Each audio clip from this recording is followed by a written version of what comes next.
alimentar mais de 800 milhões de pessoas em todo o mundo. Essa é responsabilidade do agro brasileiro. O produtor rural precisa de suporte, apoio e capacitação. E é aí que entra a importância do distribuidor de insumos agropecuários. Aproximadamente 50% de todos os insumos que chegam ao campo hoje vêm através do distribuidor brasileiro. Onde estiver um produtor rural, haverá sempre o suporte de um distribuidor de insumos. E onde o distribuidor estiver, a Andave estará ao seu lado. Andave, a força que une a distribuição. Olá, meus amigos e minhas amigas do site Notícias Agrícolas. Hoje aqui direto de São Paulo, estamos aqui para mais um programa Conexão Campo Cidade. Um dia chuvoso, mas cheio de energia, cheio de entusiasmo para a gente debater os principais assuntos que são relevantes para o homem do campo e também para o homem e a mulher urbana. E hoje temos a honra, o privilégio de ter um convidado muito especial, o Sérgio Vale. O Sérgio Vale é economista-chefe da MB Associados e vai bater um papo aqui conosco sobre diferentes assuntos, sobre economia, sobre agronegócio, sobre política, sobre desafios que o Brasil tem nesse momento para retomar o seu crescimento. E a minha pergunta para você, Sérgio, para a gente aquecer aqui com meus colegas de bancada, é a respeito... o Brasil, em 1980, tinha 4,3% do PIB global. E agora, esse final de ano de 2022, o Brasil fecha com apenas 1,9% do PIB global. Ou seja, em 43 anos, nós perdemos mais de 50% de significância para o mercado global. Por que está acontecendo isso com o nosso país, Sérgio? Bom, boa tarde, Marcelo, ministro Roberto Rodrigues, grande prazer, Antônio, Tejon, prazer revê-los todos. Obrigado pelo convite de vir falar aqui. Agora, Marcelo, a grande dificuldade que a gente tem, né, a gente está falando aí de um período de 40 anos, mais ou menos, e nesses 40 anos a gente teve 2 décadas perdidas com intensidade, né? Os anos 80 com uma hiperinflação extremamente agressiva, que a gente só conseguiu resolver em 94 com o Plano Real, e os 10 anos da Dilma, né, daquele período final do governo Lula, na verdade, pegou o período inteiro da Dilma, para a gente conseguir retomar a partir dali. A gente ainda até hoje está tentando fazer essa retomada na economia brasileira. A gente, de fato, efetivamente, ainda não conseguiu fazer e sair dessa situação que a gente estava nessa última grande crise. Então, dentro de 40 anos, 2 décadas integralmente perdidas, com quedas fortes de PIB per capita, de atividade, e que o Brasil perdeu a comparação com o resto do mundo, que naquele momento, Marcelo, estava muito parecido com a gente e que conseguiu se descolar da gente. Se a gente pensar Taiwan, pensar Coreia do Sul, pensar o Sudeste Asiático como um todo, esses países ficaram ricos, ficaram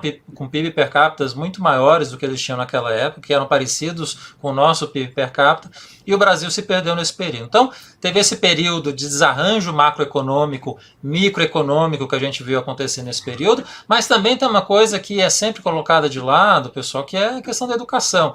Quer dizer, educação é um ponto essencial quando a gente pensa quando a gente pensa em crescimento sustentável de longo prazo. Brasil, quando a gente olha a comparação com Coreia do Sul, Taiwan, esses países todos, né, os tigres asiáticos nos anos 70, uma das grandes diferenças que a gente tinha com eles é que o nível educacional do Brasil naquela época era extremamente baixo. A Coreia e Taiwan, esses países já tinham um nível educacional extremamente forte. Isso ajudou esses países, de fato, a conseguirem ficar ricos como eles ficaram. O Brasil começou a pensar a educação um pouco melhor nos anos 90 com o governo Fernando Henrique, e a gente ainda tem dificuldades nas comparações internacionais. Nossas notas são extremamente baixas em educação até hoje e temos um longo caminho para melhorar a educação. Então, Marcelo e pessoal, tantas crises nesse período, né, uma situação política complicada, depois a gente vai conversar sobre isso, e uma situação educacional também muito difícil, explica muito da nossa situação difícil que a gente está passando hoje na economia brasileira. Roberto? Sérgio, um prazer encontrar com você aqui mais uma vez, viu? Uma alegria tê-lo aqui conosco. Eu estive com você sexta-feira passada, aquele evento da ABAG, Sérgio. Você fez um pronunciamento interessantíssimo lá. Primeiro, tratando da economia brasileira, você colocou uma numerologia, Sérgio, espantosa, do emprego no campo rural. Uma coisa que ninguém sabe. Eu queria que você contasse um pouquinho aqueles números sobre salário no campo, renda no campo e o emprego. Como é que está a situação, senhor? Tudo bem, ministro. Grande prazer revê-lo aqui novamente. Esse é um ponto importante, ministro. Desde o ano passado, na verdade, desde 2021, a gente vê a economia brasileira começou a retomar pós-pandemia, né, um crescimento de 5% em 2021, a gente conseguiu crescer quase 3% ano passado, vai crescer em torno de 1% esse ano, a gente vai conversar mais sobre isso daqui a pouco, né? Mas grande parte desse crescimento, especialmente do ano passado, tem muito a ver com as commodities. Né? Se a gente olha os estados brasileiros que tiveram forte crescimento de renda e de emprego na economia brasileira, especialmente ano passado, foram os estados especificamente do agronegócio. Você pega os estados do Centro-Oeste, a região da nova fronteira agrícola, nem tão nova assim mais, né? Virou antiga, o interior do sul, da região sul do país, essas partes do país, esses estados que estão tendo crescimento de renda e de emprego, né, de massa real de renda, que a gente chama, que é a multiplicação dos dois no final, de 2 dígitos. A gente está vendo crescimentos aí que chegam às vezes a quase 20%, dependendo do trimestre que a gente está considerando. O resto do país, aquele que teve uma base mais forte em serviços, indústria tradicionais, esses estão sofrendo um pouco mais. Né? Então, assim, a gente tem um efeito do agro que está muito claro aqui em jogar esse crescimento mais forte justamente nos estados que têm essa dependência do agro com mais intensidade, e isso foi essencial para explicar o crescimento em boa parte do ano passado.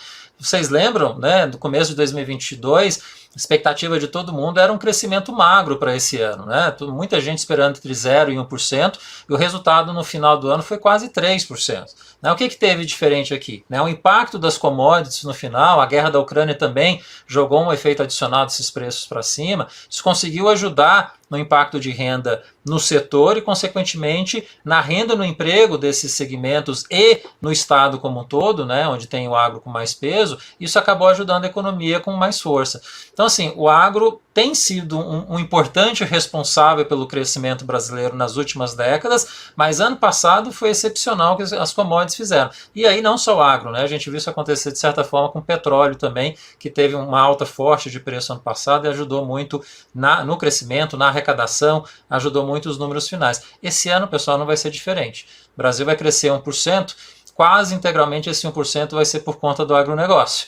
De novo, vocês vão ser a salvação da lavoura, literalmente, né, desculpando pelo trocadilho, mas vocês de fato vão ser o crescimento que vão salvar esse ano, porque serviços e indústria estão tendendo a ter queda de atividade esse ano. Né? A crise por conta dos juros altos, que a gente está vendo agora com varejo, né, as americanas no início do ano, tudo isso está levando a serviços e ao varejo terem um desempenho bem fraco em 2023. De novo, quem vai salvar é o agro com uma super safra, um crescimento do PIB agrícola que vai ser acima de 7%, enquanto uma economia que vai estar patinando em torno de 0%. Então, mais do que nunca, de novo, só para reforçar esse ponto que a gente sempre bate na tecla, né, que o pessoal às vezes esquece, a importância de vocês estar muito consolidado nos últimos anos para a economia brasileira, e esses últimos 2 anos eu diria que isso mostrou com muita força. Ano passado e vai mostrar de novo esse ano. O importante é o emprego, Sérgio, uma ênfase para o emprego, porque esse é um dado relevante. Na pandemia, a agricultura é o setor que quase não desemprega, porque eu sempre falo que o produtor rural ele não tem arbítrio nenhum, ele é um funcionário da natureza, ele planta quando a natureza permite, trata e colhe, sempre a natureza permite. Então, o emprego no campo não diminuiu, né, Sérgio? E melhorou por causa da digitalização. Esse é um ponto que eu acho relevante para você ressaltar, se for possível. Não só não diminuiu, ministro, mas tem um impacto que a gente chama, né, de que reverbera nos outros setores, porque vocês têm, dependendo do estado, Goiás, Mato Grosso, tem um peso do agronegócio extremamente forte. Então, sobe esse segmento com intensidade por conta de volume, por conta de preço, por conta de câmbio, né, você tem um impacto que é positivo não só nesse segmento, mas no resto do caminho da economia. Você acaba espelhando o crescimento de serviços, de indústria, no final de outros empregos fora do agronegócio, porque vocês estão crescendo. Né? Então, assim, o agro crescer não só ajuda o crescimento do emprego no setor, mas ajuda o crescimento do emprego em outros segmentos. O que é maravilha de você ter um segmento como é o de vocês, que tem 30% do PIB. Né? 1/3 do PIB brasileiro é o agronegócio. E aí, se vocês crescem na intensidade que a gente viu crescer nos últimos 2 anos, o impacto no resto da economia é muito forte. E ajuda a gerar emprego na construção, na indústria, nos serviços e em outros segmentos. Então, assim, o agronegócio sempre foi, mas na verdade está se consolidando cada vez mais, é um dínamo de crescimento que não serve só a vocês, né? Não é só pelo crescimento endógeno, digamos assim, do setor, mas o que se espalha, o que afeta positivamente o resto da economia também. Acho que isso está ficando muito claro, e de novo, ano passado, esse ano, são 2 anos que a gente vê isso com muita clareza acontecer. Antônio? Bom, boa tarde, Marcelo, boa tarde, meu caro amigo e ministro Roberto Rodrigues, Tejon, nosso mestre, e quero cumprimentar de maneira muito especial nosso convidado, o Sérgio Vale, meu colega economista. Marcelo, eu tenho até que me cuidar para não monopolizar aqui junto com o Sérgio, porque economista, quando encontra economista, geralmente tem oportunidade de ouvindo os colegas, sempre aprender bastante, sempre evoluir, e eu não quero desperdiçar aqui essa chance com o Sérgio, então vou ter que me cuidar para não monopolizar. Mas, Sérgio, você falou uma questão bastante relevante, dentre várias, mas que me chamou a atenção, você trouxe o retrospecto que 1 e 2 nós discutimos aqui, de o Brasil não tem um desempenho de crescimento econômico como nós vemos o mundo desabrochar, sobretudo nesses últimos 40 anos, que foram pródigos para o crescimento econômico do mundo. Nós estamos aqui patinando. Tivemos 2 décadas perdidas por escolhas nossas, por más políticas econômicas que nós, brasileiros, escolhemos fazê-las e empreendê-las e fazer coisas que estão fora dos livros de economia e transformar o Brasil em um laboratório. Tudo isso foram escolhas brasileiras, nossas, e nós pagamos o pato até hoje. Agora, você falou na questão da educação, o ponto é bastante relevante. E sabe, Sérgio, eu ouço muitas vezes as pessoas falarem que nós temos que formar pessoas, formar cidadãos. E quando eu olho o exemplo da Coreia, por exemplo, que você trouxe, eu não sei se eles estavam tão preocupados em formar cidadãos, ou eles queriam formar pessoas aptas e com domínio das ciências, da matemática, da química, da física, da geografia, da história, enfim, e esse papel da educação, né, da formação do cidadão, ao meu juízo, me parece caber mais à família, e isso lá na Coreia sempre foi muito forte. As pessoas estão lá para serem ensinadas. Talvez a gente perca muito tempo com a tentativa de a escola fazer aquilo que cabe aos pais, e uma vez fazendo isso, deixa de ensinar o ensino formal que faz falta lá na frente, formando um mar de analfabetos funcionais. Mas, Sérgio, eu gostaria de ouvir a sua opinião sobre 2 pontos, para começar. O primeiro deles, eu queria ouvir a sua opinião sobre a reforma tributária. O que você pensa a respeito da reforma tributária? Você acha que nós evoluirmos para um sistema de IVA é um problema? Qual a sua visão para o agronegócio? Ou se você acha que isso é algo virtuoso, algo evolutivo? E também queria ouvir sua opinião sobre todos esses ataques que estão sendo feitos ao Banco Central, sobre a política de metas de inflação, sobre o que você pensa sobre as atitudes que o colegiado, o Copom, tem tomado e que têm sido criticadas pelo governo federal. Qual a sua visão sobre esses 2 pontos em particular? Legal, obrigado, Antônio, pelas perguntas. Vou só adicionar essa questão da educação, na verdade, reforçar o seu ponto. Quando a gente fala de educação aqui, é educação no sentido científico, digamos assim, né? A gente está falando de ensino. Quando a gente está falando de educação, por exemplo, os dados do PISA, que você tem provas específicas, você faz de algumas matérias e você compara a mesma base com o resto do mundo, né? No PISA, o Brasil está muito mal há muitos anos. né? Então, quando a gente fala da educação, estou falando especificamente dessa educação mesmo, de fato, o português, a matemática, essa base estrutural que ainda nos falta. Você tem alguns casos importantes de melhora de educação nesse sentido no país nos últimos anos, né? O Ceará na educação básica e fundamental, tem casos do ensino médio em Pernambuco, mas são pontos específicos, localizados, você não tem isso espalhado para o resto do país como um todo, né? Então, temos um longo caminho de melhora aqui pela frente, né? Os dois pontos que você coloca, Antônio, né? A reforma tributária, a gente sabe que no caso do agro, no caso da construção, no caso de serviços, tem setores que eventualmente vão ter aumentos importantes de impostos, e isso eventualmente pode ser e deverá e terá que ser discutido caso a caso, eventualmente, no Congresso Nacional. Mas o que eu quero trazer aqui um ponto, e que diversos estudos têm mostrado, pessoal, isso não é só o caso de um ou outro estudo, mas eu tenho visto vários que estão sendo colocados em relação a essa reforma específica que está sendo discutida agora no Congresso, que não vai ser exatamente ela que vai ser aprovada, ela vai ser no final flexibilizada, digamos assim. Os ganhos de médio e longo prazo acontecem para todos, quer dizer, isso que o API tem falado com insistência, né, que todo mundo vai ganhar, isso é verdade, que a simplificação que acaba acontecendo de você ter uma alíquota, ou no máximo 2 alíquotas, se você tiver um imposto dual, que eu acho que é o que vai acabar acontecendo, tem uma alíquota federal, uma alíquota estadual, se você conseguir, pelo menos com isso, acabar com a guerra fiscal que a gente tem hoje, né, entre estados, também diminuir a legislação que a gente tem de ISS para tantos municípios como a gente tem no país, o que a gente fala que a reforma tributária vai trazer de positivo, e aí estas questões pontuais precisam ser discutidas caso a caso, claro, mas você diminuir este tamanho de legislação que a gente tem no país hoje, isso seria fundamental e importante para crescer produtividade. Todos os estudos que eu conheço mostram que a produtividade cresce com força em todos os segmentos, porque a economia se conversa. Não é um setor só que vai ser beneficiado. Vocês estão no meio de uma economia que fala com serviços, com indústria e com outros segmentos. Se esses serviços também têm essa simplificação tributária acontecendo, isso vai acabar facilitando para vocês também. Então, assim, essas questões específicas do agro, claro, e o próprio API tem colocado isso, precisa ser conversado, precisa ser negociado caso a caso, o que vai ser excepcionalidade, o que vai poder ser tirado ou não, mas essa uniformização de alíquotas de impostos, que é o fundo do que a reforma tributária traz, pessoal, isso é uma necessidade. Por mais que tenham excepcionalidades, a gente precisa simplificar a estrutura tributária brasileira. Civilizatório, né? É civilizatório. A gente está com uma estrutura tributária que é a pior do mundo há muito tempo, mas muito distante da segunda pior colocada, que sempre é comparada com a gente, que é a Nigéria.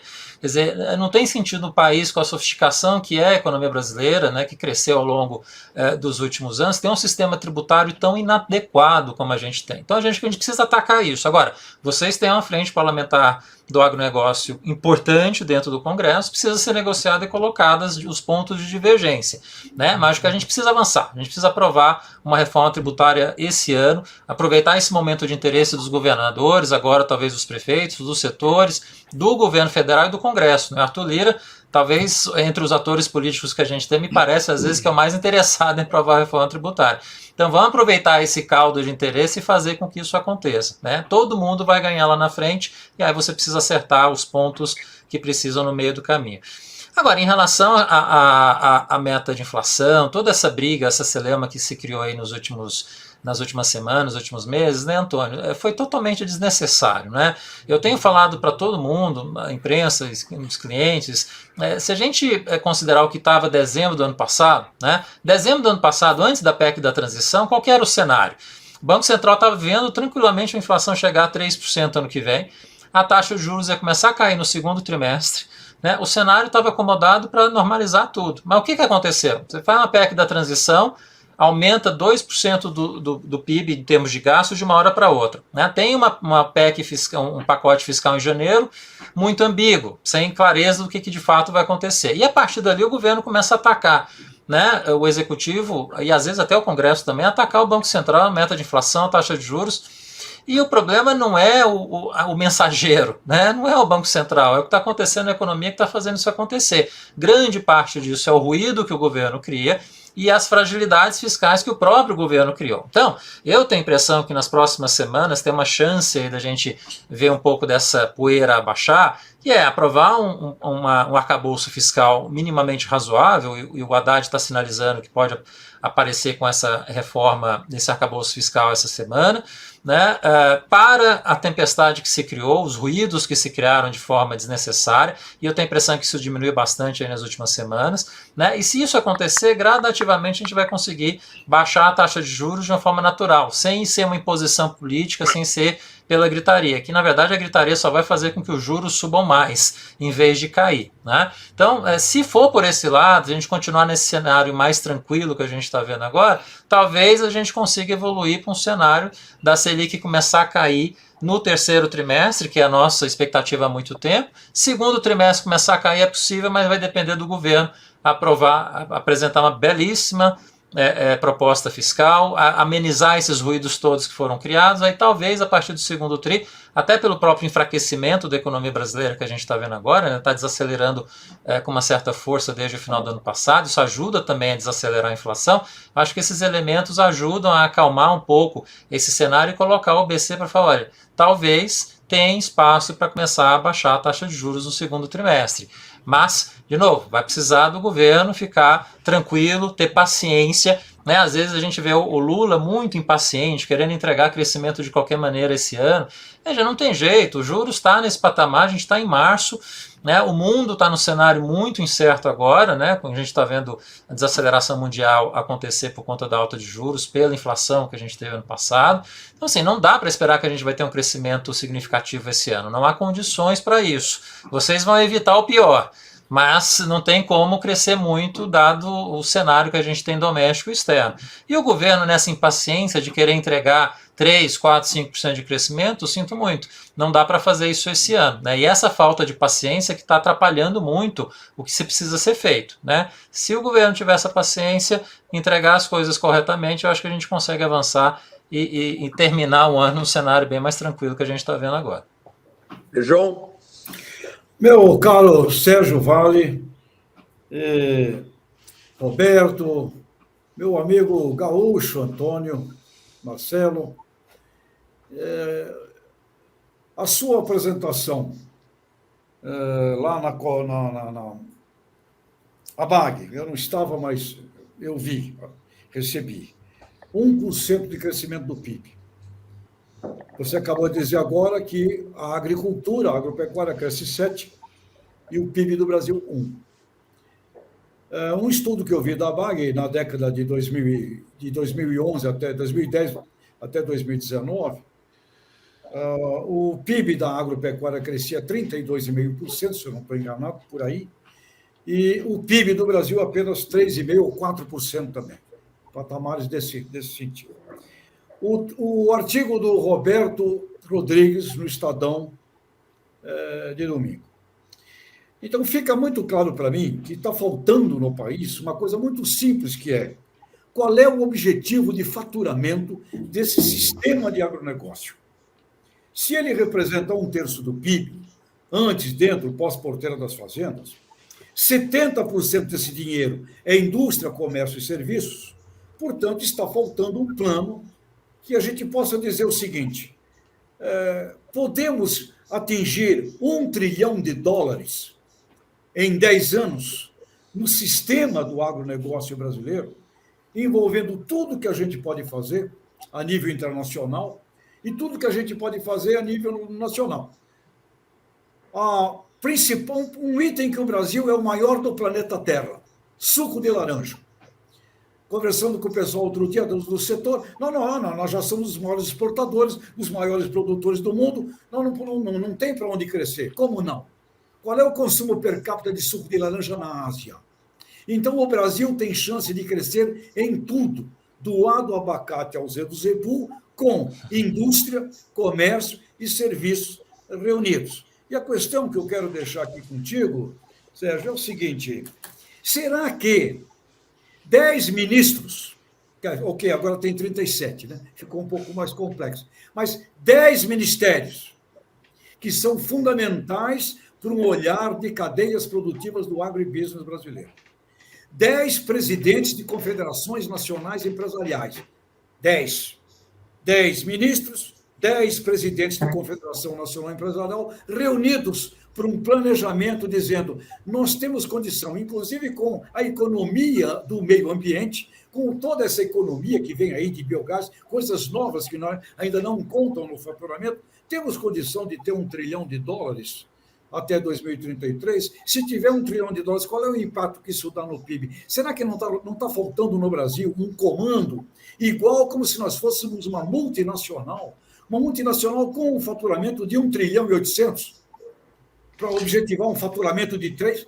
Será que este setor, agribusiness, reunido num plano com objetivos, não é o caminho para depois ficar vendo reforma tributária, depois ficar vendo todos os meios, porque me parece que a gente perde tempo discutindo um monte de meios que não vão acontecer se o país não crescer. E sinto que nos falta este comando estratégico suprapartidário, supraministério e supraconfederações nacionais empresariais, que nesse meu comentário de hoje na Eldorado Estadão, eu, inclusive, sem dúvida alguma, estou mencionando ali Roberto Rodrigues como sendo o cara para ser este representante do agronegócio brasileiro. Eu acho que está faltando CEO, está faltando um nego que nunca dirigiu uma multinacional no Brasil, não sabe o que é responder por um grande faturamento. E fica todo mundo com essa discussão ideológica idiota que já morreu e a gente não tem um objetivo concreto para perseguir. Falta executivo, CEO no Brasil, e aí não dá para ficar esperando de um monte de gente esse tipo de coisa, porque nunca viveram uma experiência de ser responsáveis por efetivamente show me the money. É a palavra do americano. Show me the money. Where is the money? E vamos lá buscar o dinheiro, né, pessoal? Sérgio, o que tu sente dessa história toda?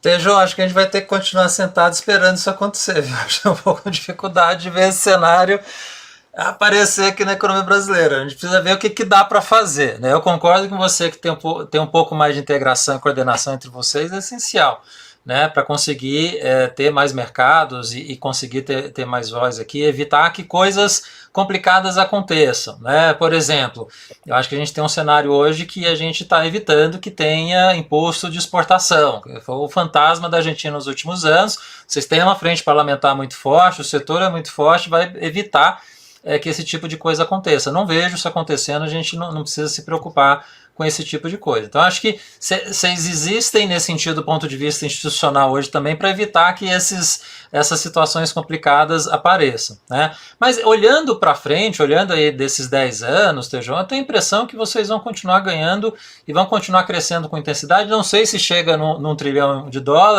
mas certamente vai crescer com muita força ainda, porque os mercados lá fora vão continuar crescendo com intensidade. Eu cheguei a comentar isso na conversa na sexta-feira. Se eventualmente a China tem dificuldades por questões políticas e outras que a gente precisa acompanhar, né? Ela está passando por um momento de certa transição agora, nesse momento, mas você tem um mundo que vai crescer com força, né? A África vai entregar aí quase 80% da população adicional que vai crescer nos próximos 40 anos, né?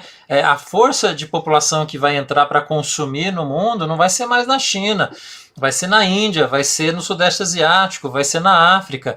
Então, eu acho que o trabalho que vocês têm como agronegócio, e aí sim, Tejon, olhar isso como o conjunto das associações, é começar a olhar além da China, né? Eu acho que vai ter que ter esse trabalho de formiguinha muito intensa, de olhar esse mercado muito competitivo que a gente vai ter nos próximos anos, Sudeste Asiático, Oriente Médio, África, né?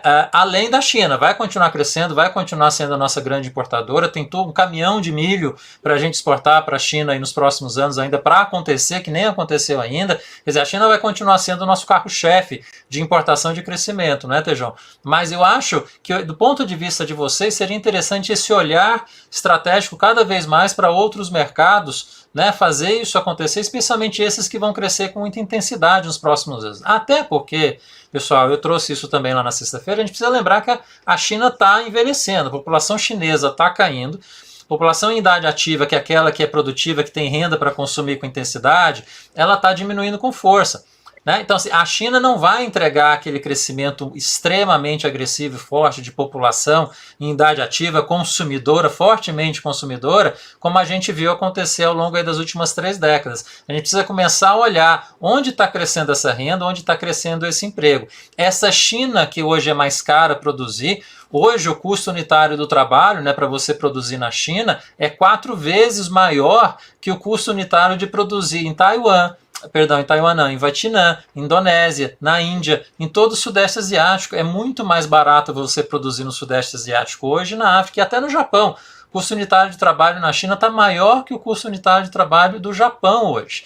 Então, assim, nos próximos anos, a gente vai ver com certeza outros países entrando no processo forte de crescimento de renda, de emprego, consequentemente de consumo e consequentemente também de importação de alimentos. Então, assim, eu acho que aí, Tejon, esse caminho do $1 trilhão é possível de acontecer, mas talvez abrindo mais os olhos para mercados fora da China, que eu acho que é o caminho que a gente vai ter que buscar aí ao longo dos próximos anos. Sem falar que esses estresse que a gente vai ver eventualmente acontecer também entre China e Estados Unidos, crescentemente, né, com Taiwan no meio, eventualmente um conflito, algo mais complexo podendo aparecer entre China e Estados Unidos, para a gente acaba se tornando positivo. Né? A gente tem um potencial de exportar ainda mais por conta disso, se eventualmente alguma situação adversa do agro americano com os importadores chineses possa acontecer nos próximos anos por conta de algum conflito que venha a acontecer por conta de Taiwan. Então, assim, por onde a gente olha, o potencial para a gente de crescimento é excepcional. Eu acho que esse é o caminho, Tejon.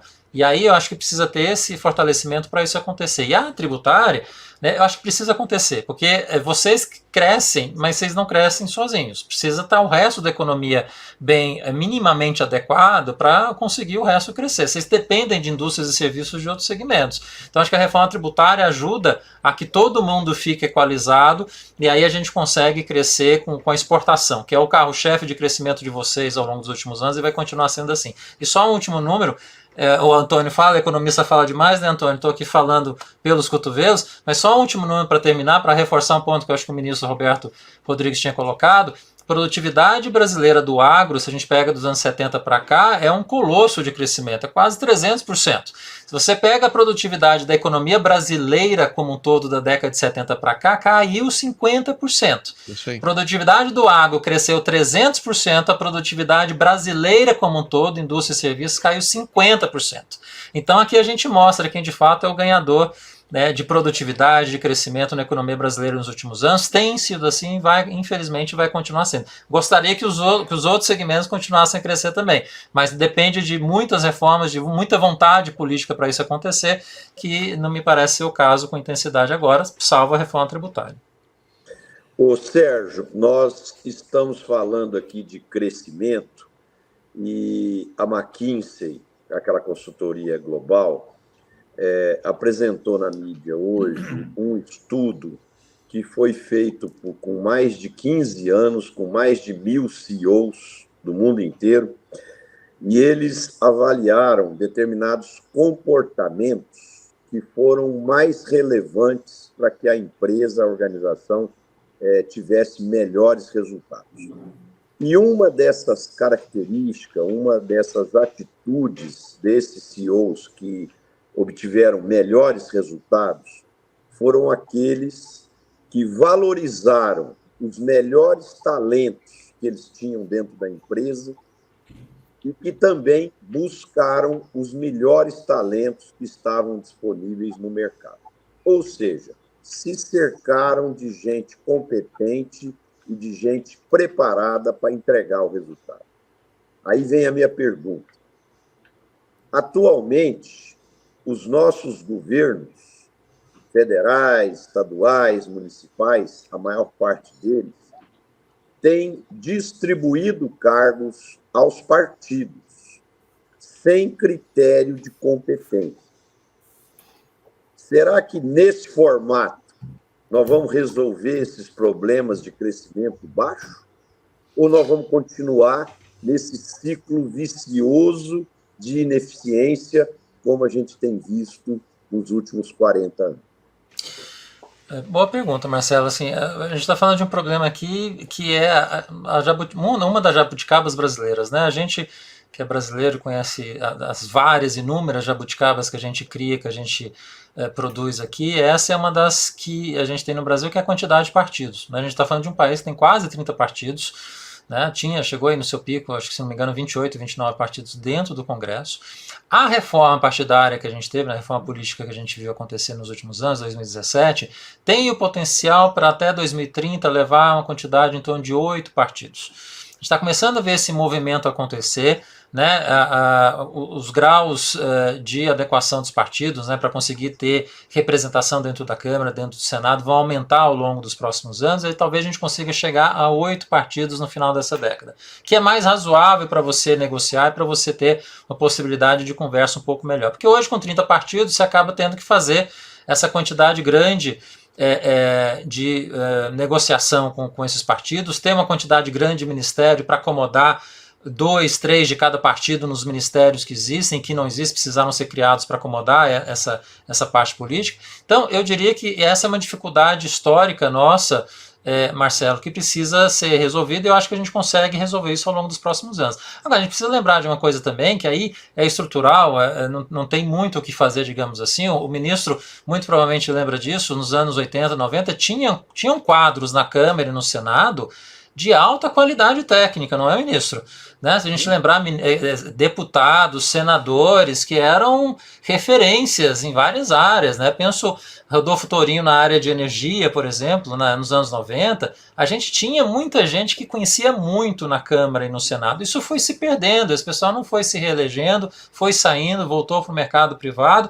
Hoje a gente tem no Congresso e no Senado, a gente não tem mais essas figuras que têm esse conhecimento, e que aí, Marcelo, dessas figuras poderiam eventualmente virar um ministro, virar um secretário, né, se tornar alguém dentro do governo. Então, a gente perdeu um pouco dessa qualidade técnica que existia dentro da Câmara e do Senado ao longo das últimas décadas, e aí fica difícil, porque como a gente está falando de governo, uma parte desse ministério acaba tendo que vir da política, vai vir eventualmente alguma composição de Câmara, Senado, de governadores, não tem muita alternativa nisso, não dá para ser ministério só eminentemente técnico, trazendo gente que é totalmente de fora da estrutura política, porque aí o governo não consegue governar, né? E aí você paralisa qualquer negociação com o Congresso, não tem muito como fugir disso. O ideal era, e aí é difícil, né, Marcelo, é um desejo nosso, mas não tem muito o que a gente fazer, né? O Congresso precisa melhorar a sua qualidade técnica ao longo dos anos, em relação ao que era anos atrás, para conseguir ser esse fornecedor de secretários, de ministros, como era no passado, e evitar essas dificuldades que a gente vê acontecer ao longo dos últimos anos, né? As crises, os escândalos políticos aparecendo o tempo todo.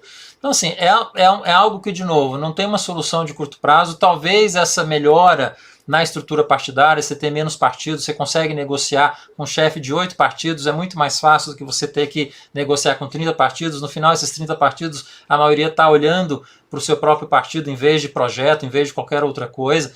Então, eu acho que esse é um caminho mínimo para a gente começar a conversar, né? E aí depende de você ter um Congresso de melhor qualidade, essas pessoas também quererem ir para o Congresso, quererem ser votadas, né? Talvez uma dificuldade que a gente teve ao longo dos últimos anos é que essas pessoas foram saindo, e a gente não está conseguindo renovar na velocidade e na quantidade. Não é que não existam pessoas com conhecimento no Congresso, não é isso que eu estou dizendo, mas precisaria ter muito mais para a gente conseguir pautas importantes avançarem.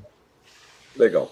Sérgio, eu gostei muito, Sérgio, de uma passagem sua há poucos minutos, quando você disse que a agricultura tem que crescer, mas tem que crescer o país como um todo, senão fica uma questão desequilibrada, acaba dando uma trombada lá na frente.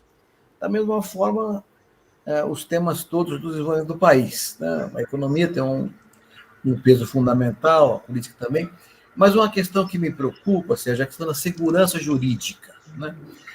E aí são vários temas que entram nessa questão.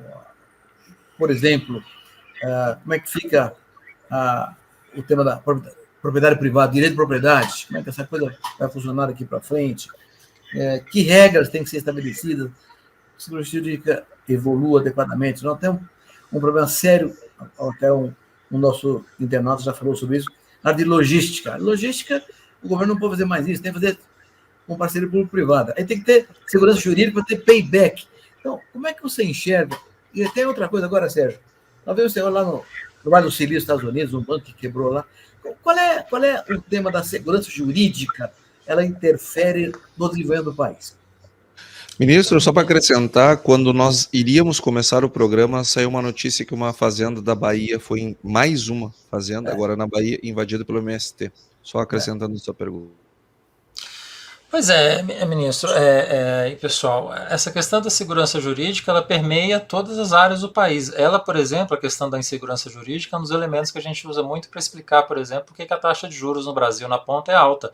Você tem dificuldade de retomar o crédito quando a pessoa fica inadimplente, né? E aí você acaba tendo essa inadimplência, esse crédito não é retomado, porque às vezes o sistema jurídico permite que isso aconteça, porque tem essa insegurança dos processos, de como vai terminar, se vai terminar em primeira instância ou não, se o juiz vai entender o que está se passando de fato ou não, e muito por conta disso, a inadimplência e o spread bancário acabam sendo elevados no Brasil. Então, essa insegurança jurídica que permeia o país, de fato, é um trabalho de formiguinha que a gente vai precisar continuar fazendo ao longo dos próximos anos para evitar que isso aconteça, invasões de terra, tudo isso que a gente está vendo acontecer nessas últimas semanas, isso é tudo um processo que de fato precisa ser barrado de acontecer, não tem sentido econômico isso se espalhar como a gente eventualmente possa ver se espalhar. Eu acho que isso vai eventualmente acabar não acontecendo, né? A conversa entre vocês e o governo acho que vai evitar que isso se espalhe e vire um problema mais efetivo à frente,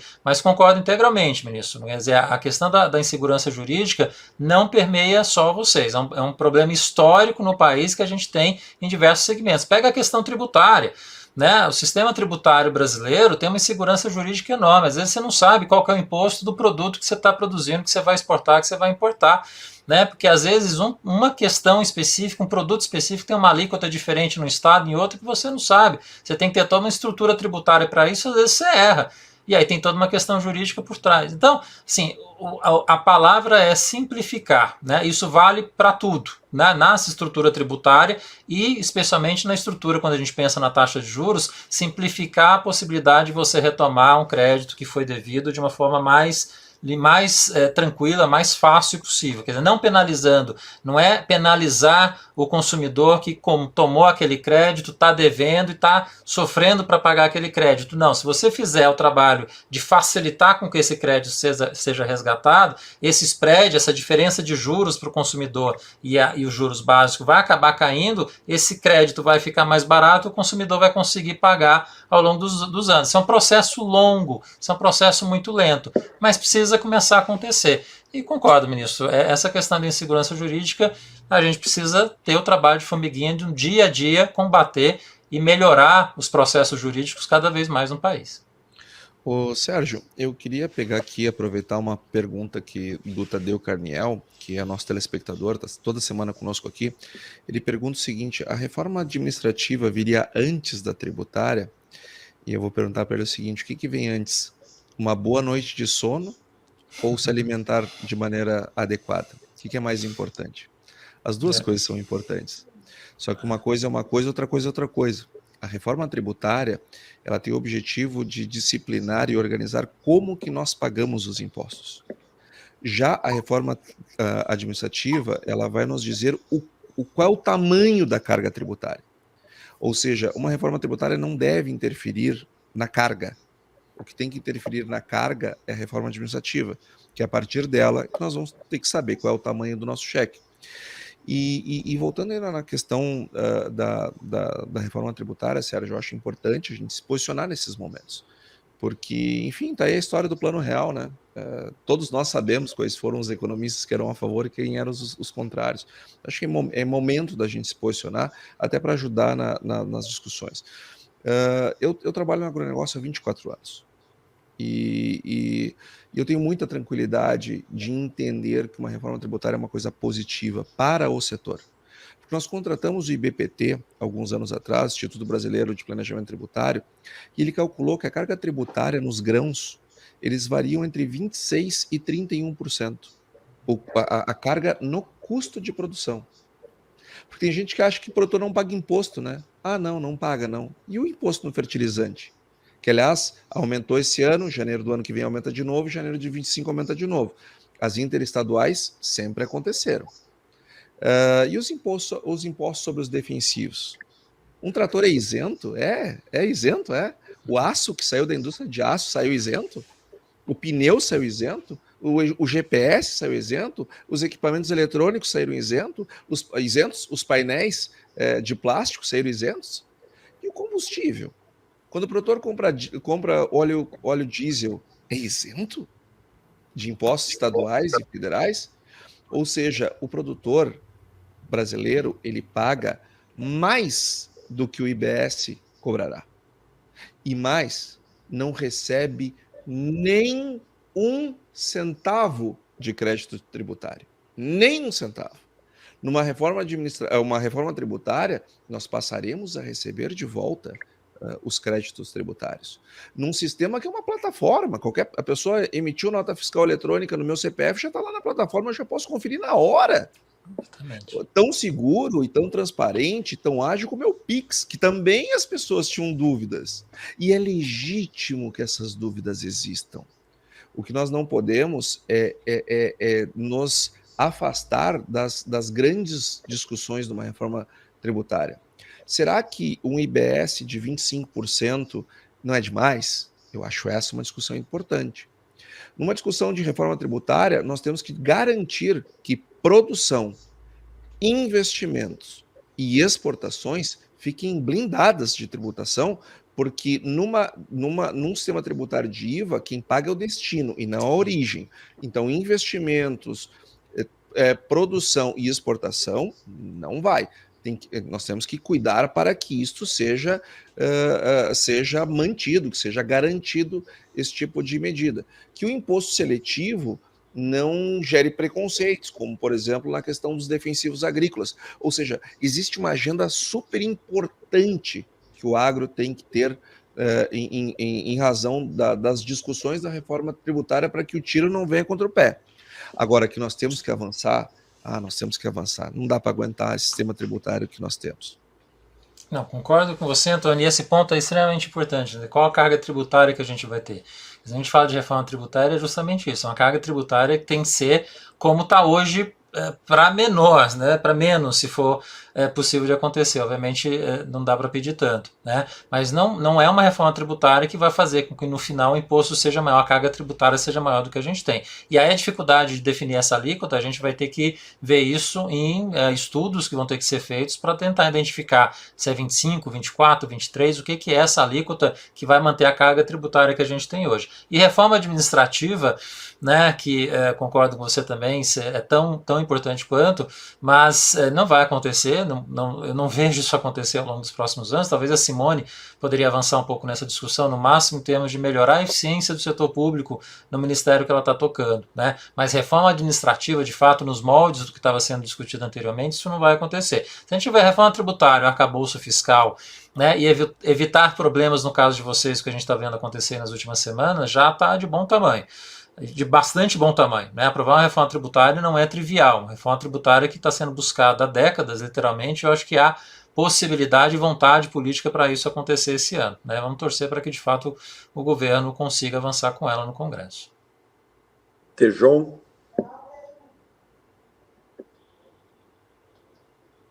Seu áudio está desligado, Tejon. Seu áudio. O ponto é o seguinte. Eu tenho raiva de vitimização. Raiva. Eu fui proibido de me vitimizar. Muito bem. Com toda a circunstância dada, do jeito que é o cenário, tem gente crescendo. Saí lá da usina Cerradão, que, aliás, adoram o Roberto. Eles vão, até 2030, dobrar de tamanho. Converso com nossos amigos da Batata Bem Brasil. 33% da batata brasileira e vão exportar para competir com a Pepsi. Converso com a cooperativa Primato do Oeste do Paraná, investindo com a MWM numa cooperativa de biogás. Falo com a JBS, investindo numa unidade de fertilizantes orgânicos. Ou seja, Nishimura, lá da Jato, quando fez lá a empresa, partiu para cima, os meus amigos com quem eu convivi, ou seja, existe um Brasil que faz, dada a circunstância existente, Existe um Brasil que faz e vai para frente. Eu acho que esse tipo de observação, de abordagem de gente, nós precisamos muito aqui no nosso país. Onde quer que a gente vai nesse Brasil, em qualquer lugar, tem gente realizando, investindo e crescendo. Então, eu acho que nós temos que botar o foco neste assunto do empreendedorismo com cooperativismo. Empreendedorismo com cooperativismo, que é onde a gente vai para frente, porque, olha, a gente fica discutindo muito mimimi, e o Brasil é maior que o buraco, como dizia Joaquim Betting, um jornalista. Concordo, Tejão. Acho que o caminho é esse mesmo, aproveitar os bons exemplos que a gente tem na economia brasileira. Vocês são os bons exemplos que a gente tem tem visto ao longo das últimas décadas, e esses exemplos eu acho que acabam sendo ilustrativos importantes para outros segmentos, quer dizer, tudo que a gente está vendo acontecer no agronegócio, os exemplos em termos de crescimento de produtividade, tudo que a gente teve de efeito acontecendo no setor especificamente, é uma ideia de falar, olha, aconteceu no agro, o que precisa acontecer para a gente ver isso também nos outros setores aparecendo, né? Essa integração com o lado externo, com a exportação, né? Ter o foco na exportação, a indústria brasileira, fora o agro, nunca teve esse foco, então precisa de fato esse olhar, né, para os bons métodos, para as coisas boas que acontecem no campo e na agricultura e replicar isso para o resto do país. Acho que de certa forma isso está acontecendo, a gente precisa ter políticas públicas adicionais para fazer com que isso tenha uma equalização melhor, digamos assim, pensando, por exemplo, e essencialmente a reforma tributária, e aí com isso a gente abrindo mais economia, que eu acho que é um passo importante também. Quando a gente fala de querer crescer produtividade, a gente não pode se fechar. A gente tem que se abrir. Não adianta se abrir para a Argentina, a gente tem que se abrir para mais países e fazer, por exemplo, acordo com a União Europeia, em bases que sejam razoáveis, né? Não como a União Europeia tem pedido aí ao longo das últimas semanas, dos últimos meses, por questões políticas, né, entraves desnecessários. Nos últimos 500 anos. A gente pode ir um pouco mais longe, né, Antônio? De fato né? Eu estou restringindo um pouquinho o que está acontecendo aí no Green Deal de dezembro para cá, né? Mas precisa ter, de fato, essa negociação para abrir a economia um pouco mais, para a gente conseguir ter aumento de produtividade na indústria fora vocês. É um longo caminho, muita coisa para ser feito. Vamos ver se a gente consegue, né? Tem um internauta nosso, o Nicolau Calfá, que nos acompanha sempre. Ele fez uma pergunta no início do papo. Eu queria passar antes que a gente perca o tempo. Ele pergunta se os problemas que ocorrem no Silicon Valley, que consequências isso pode ter para o agro brasileiro, é uma questão do Nicolau. Alguém aqui, os nossos economistas, responderiam? Eu posso começar. Assim, essa coisa do Silicon Valley, do Signature, que também teve problema esse fim de semana, a gente precisa ver a comparação com outras crises no passado e lembrar que não é como 2008. 2008 foi uma crise financeira sistêmica que a gente viu acontecer, muito maior do que a gente viu acontecer de crises financeiras nos últimos anos, né? E ali sim você não tinha Banco Central americano para dar liquidez para aquele tamanho de crise que se gerou, né? A gente teve um problema muito mais fundamental, que você precisou ter política fiscal, jogar a taxa de juros para zero imediatamente, um problema muito mais grave. O que a gente tem aqui é a consequência de anos de taxas de juros extremamente baixas. A gente subiu taxa de juros por conta de inflação no ano passado, a gente imaginava que ia ter algum banco, alguma estrutura financeira nos Estados Unidos que sofreria por conta disso. Então, isso que está acontecendo com o Signature, com o Silicon Valley Bank, é algo, digamos assim, num aumento de juros como a gente está vendo acontecer agora, é histórico e normal da economia americana. O que é importante de acontecer? O Banco Central chegar e falar, olha, a gente vai dar liquidez para evitar que essa crise se torne algo maior. Esse é o papel do Banco Central, evitar que essa crise se torne maior. Então, acho que a gente vai conseguir evitar que isso aconteça. Não significa que não vão ter outros bancos que eventualmente possam ter problemas. E aí a questão que fica, que foi a pergunta de quem está nos ouvindo, se isso acaba impactando aqui na economia brasileira. Eu acho que o impacto que pode ter, que é interessante da gente observar nas próximas semanas, nos próximos meses, se tem, por conta dessa situação agora, se tem uma desaceleração e uma situação um pouco mais complicada na economia americana, né? Essa desaceleração acaba fazendo com que a nossa desaceleração também acabe ficando um pouco maior. E, consequentemente, com isso, abriria uma possibilidade do Banco Central poder pensar em baixar a taxa de juros um pouco antes do que se imaginava, né? Uma das razões que têm sido colocadas para baixar a taxa de juros um pouco antes do terceiro TRI para o segundo TRI, pode ter a ver com se eventualmente a situação americana ficar um pouco pior. Não está claro se isso vai acontecer, mas é o máximo que poderia acontecer de impacto aqui para o Brasil, tá? Não vejo isso tendo um respingo tão forte como foi em 2008. Em 2008 a gente entrou em recessão, foi um cenário mais complicado, não é o caso agora. No caso agora, os nossos problemas domésticos são mais relevantes do que as questões internacionais. Ô, Sérgio, lá no Silicon Valley Bank, uma coisa que eu acho que foi bastante impactante, o ano passado, as 6 maiores empresas de tecnologia dos Estados Unidos perderam juntos 4,2 trilhões de dólares, que equivale a quase 2,2 PIBs do Brasil de um ano, né, de valor de mercado.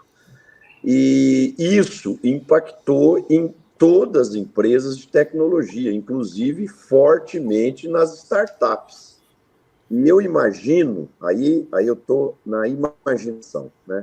Eu imagino que essas centenas ou milhares de startups que esse banco é especializado em financiar entraram em dificuldade, provavelmente com essa taxa de juro crescente, tiveram dificuldade de honrar seus compromissos, e aí isso gerou uma reação em cadeia que impactou em tudo isso que a gente está vendo, né?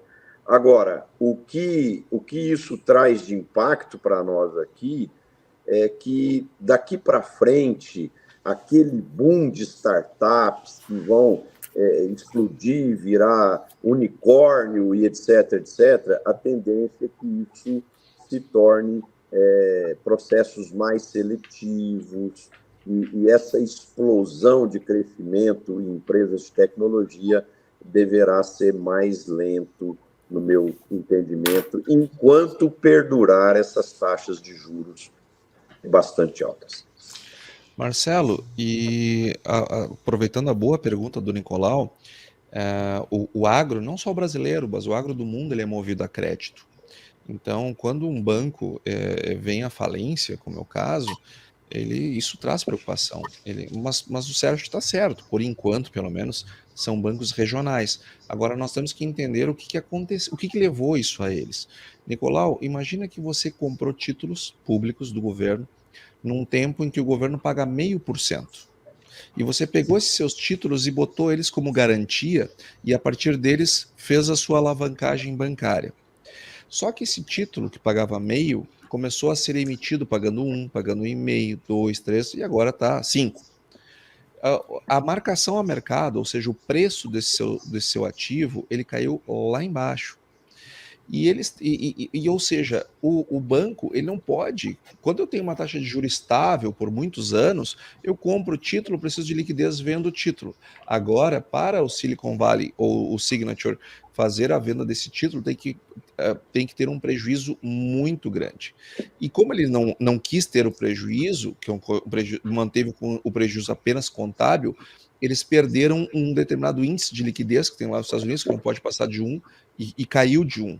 Quando isso aconteceu, todo mundo, o pessoal do mercado foi lá e pegou o seu quinhão. Ao fazer isso, gerou uma corrida bancária, mas o Fed já disse que vai dar liquidez, que vai socorrer, que todo mundo vai receber tudo certinho. E isso pode ser... acredito que essa crise está gerenciada. No entanto, não são só bancos regionais que têm esse tipo de esqueleto no armário. Tem bancos grandes também. Então, nós temos que esperar as cenas dos próximos capítulos. Mas eu acredito que se aprendeu bastante em 2008 e nós não vamos cometer os mesmos erros. Amigos, o papo está muito bom, o debate está quente, mas o tempo passou. E o nosso compromisso aqui com os nossos internautas é de um programa de 1 hora, então teremos que fazer a nossa rodada final de fechamento. Eu quero começar com você, Sérgio, agradecendo a sua presença. Você iluminou aqui o nosso programa, trouxe ideias muito bacanas pelo seu conhecimento, pela sua experiência, pela sua bagagem de vida e profissional. Obrigado mesmo. Queria deixar aí 1 minuto para os seus agradecimentos e para a sua mensagem final. Obrigado você, Marcelo, obrigado, ministro, pelo convite de vir aqui falar com vocês, Antônio, Tejon, foi um grande prazer aqui estar no dia de hoje, conversando e torcendo, né? A gente, como brasileiro, é torcedor para que as coisas avancem, melhorem. Eu tenho a impressão que pelo menos 2 coisas a gente vai conseguir avançar esse ano. Finalmente dar um encaminhamento, espero, né, do arcabouço fiscal e que essas regras novas sejam seguidas, e também a reforma tributária tão demandada durante tantas décadas, a gente consiga avançar com essa reforma esse ano. Eu acho que tem ganhos que a gente precisa pensar, então acho que pode ter um resultado positivo no final do ano. Terminar essa conversa com o copo meio cheio, né, no final. Legal, Obrigado. Sérgio. Muito obrigado, viu, amigo? Obrigado mesmo. Tejon, sua Muito mensagem bem. final, amigo. Sérgio, muito obrigado aí por você estar com a gente aí. Roberto Rodrigues, Marcelo. E, meu amigo Gaúcho, eu queria deixar um registro aqui que eu recebi um posicionamento da cooperativa Vinícola Aurora, do René Tonello, seu presidente, e em rápidas linhas, o posicionamento ele diz: os recentes acontecimentos envolvendo nossa relação com a empresa Fênix nos envergonham profundamente, envergonham e enfurecem.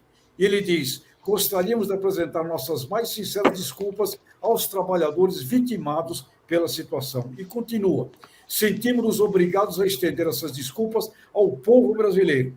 E continua, finalizando: desde já estamos trabalhando em um programa robusto que deve implementar mudanças substanciais nas dinâmicas da Vinícola Aurora. Essas mudanças devem qualificar não apenas nossa relação com todos os parceiros, na busca de obtermos controles, enfim, faz aqui um processo autocrítico e muito correto, e eu quero parabenizar René Tonello e a cooperativa Aurora por esse posicionamento. Ô, Tejon, muito obrigado. Eu reforço os seus parabéns.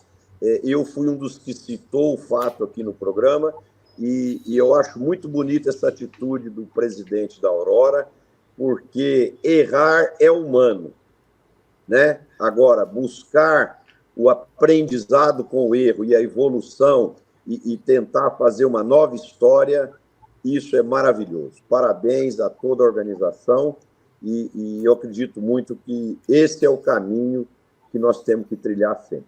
Antônio, você. Bom, eu queria agradecer, em primeiro lugar, ao Sérgio por ter aceito o nosso convite, abrilhantou aqui o nosso debate. Eu quero mandar um abraço também, eu vi aqui o nosso Richard Serpa, nosso diretor aqui da Farsul, também nos acompanhando na audiência do programa. Desejar uma ótima semana para você, Marcelo, para você, obrigado. Roberto, para você, Tejon, e para o Sérgio. E eu quero me alinhar a vocês. A cooperativa Aurora é o mínimo, né, que nós podemos esperar deles, porque é uma cooperativa de longa data, que tem milhares de associados, faz um trabalho belíssimo para o Estado, para o país, produz um produto de altíssima qualidade, assim como outros que estão sendo envolvidos nesse problema. Eu não sei o quanto eles erraram ainda e o quanto eles foram vítimas do que aconteceu também.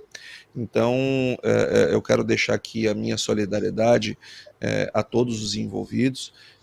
Na mensagem final é difícil entrar nesse ponto, mas uma coisa eu também não quero perder de vista. Escravidão, ou trabalho análogo à escravidão, é algo muito sério, que tem que ser combatido com firmeza, mas também não pode ser banalizado.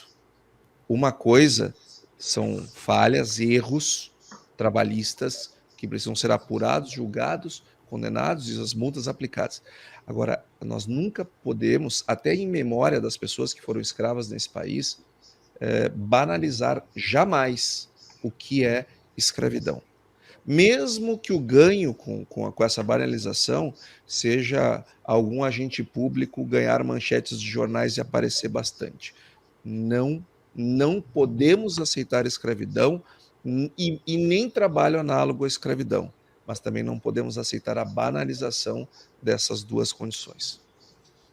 Obrigado, Antônio, fantástico, concordo plenamente com as suas colocações. Roberto, sua mensagem final, meu amigo. Obrigado, Marcelo. Também concordo com o Antônio, com o Tejon, com a sua fala, mas eu queria agradecer muito ao Sérgio pela presença dele aqui conosco no nosso programa. O Sérgio realmente acendeu a luz para vários temas relevantes. Tem um tema que ele tratou que me parece fundamental, é o tema de buscar mercados, né?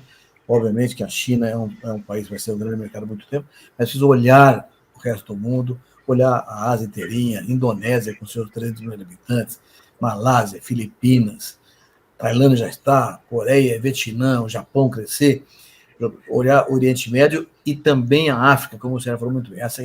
Esse ponto do Sérgio, olhar mercado é fundamental, porque se o veterinário crescer, não é para quem vender. Então, eu concordo com ele plenamente e acho que é fundamental tratar essa questão. Mas eu queria também, Marcelo, fazer um pequeno comentário. Eu estive na semana passada lá em Nome Toque, no Rio Grande do Sul, vendo a Expo Direto, organizada por uma cooperativa TJ, Cotrijal.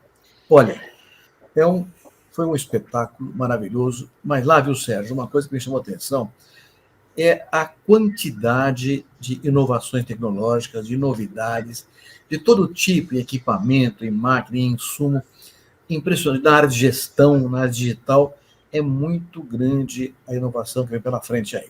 Isso trazer muito jovem. Eu fiquei impressionado com a quantidade de jovens, moços e moças, perguntando, questionando de tudo, em todos os instantes, olhando e se preocupando com que estava lá exposto. E aí, viu, Sérgio, apenas para a sua preocupação no futuro, para mim ficou muito claro que cada vez mais o futuro jovem ele está preparado. Você falou em educação, é isso mesmo. Ele está preparado, educado, capacitado para receber inovação. Caso contrário, não adianta inovar na academia, nem mesmo na ciência técnica. Então, e aí fica evidente, mais uma vez, que o tema da terra como fator de produção vai ficando relativamente menor frente a investimento em tecnologia, em equipamentos, em indústria, etc. Então, olhar um pouco essa questão do conhecimento como fator de incorporação da tecnologia. Caso contrário, a tecnologia pode ser um fator de disrupção, quem aprendeu vai bem, quem não aprendeu vai mal e quebra. Então, o problema, a tecnologia pode ser um fator de distribuição de renda errada. Muito obrigado, Sérgio, por sua presença aqui. Até a próxima, Deus quiser. Obrigado, Roberto. A mensagem final que eu gostaria de deixar é o seguinte: hoje o Estadão publicou um estudo sobre a taxa de desemprego no Brasil. E lá ficava evidenciado que os estados de Rondônia, Mato Grosso do Sul e Santa Catarina têm um desemprego ao redor de 3,2%, menos da metade do desemprego médio do país. Então, minha gente, no mundo corporativo, a gente sempre pega as melhores práticas das filiais e a gente copia e adota aquilo para a empresa evoluir. Então, eu espero que os demais estados, que as prefeituras, que o governo federal possa olhar no exemplo desses 4 estados que são destaque do agronegócio, para que a gente possa copiar essas práticas, esses resultados e multiplicar isso para o resto do Brasil, porque a gente, quando promove crescimento, a gente promove geração de emprego, a gente promove renda, a gente promove a construção de um ciclo virtuoso e todo mundo ganha com isso. Obrigado a todos. Quem gostou do programa, por favor, bota um like, compartilhe com seus amigos e a gente se vê novamente na próxima segunda-feira com mais um programa Conexão Campo Cidade. Um abraço a todos, boa noite e boa semana.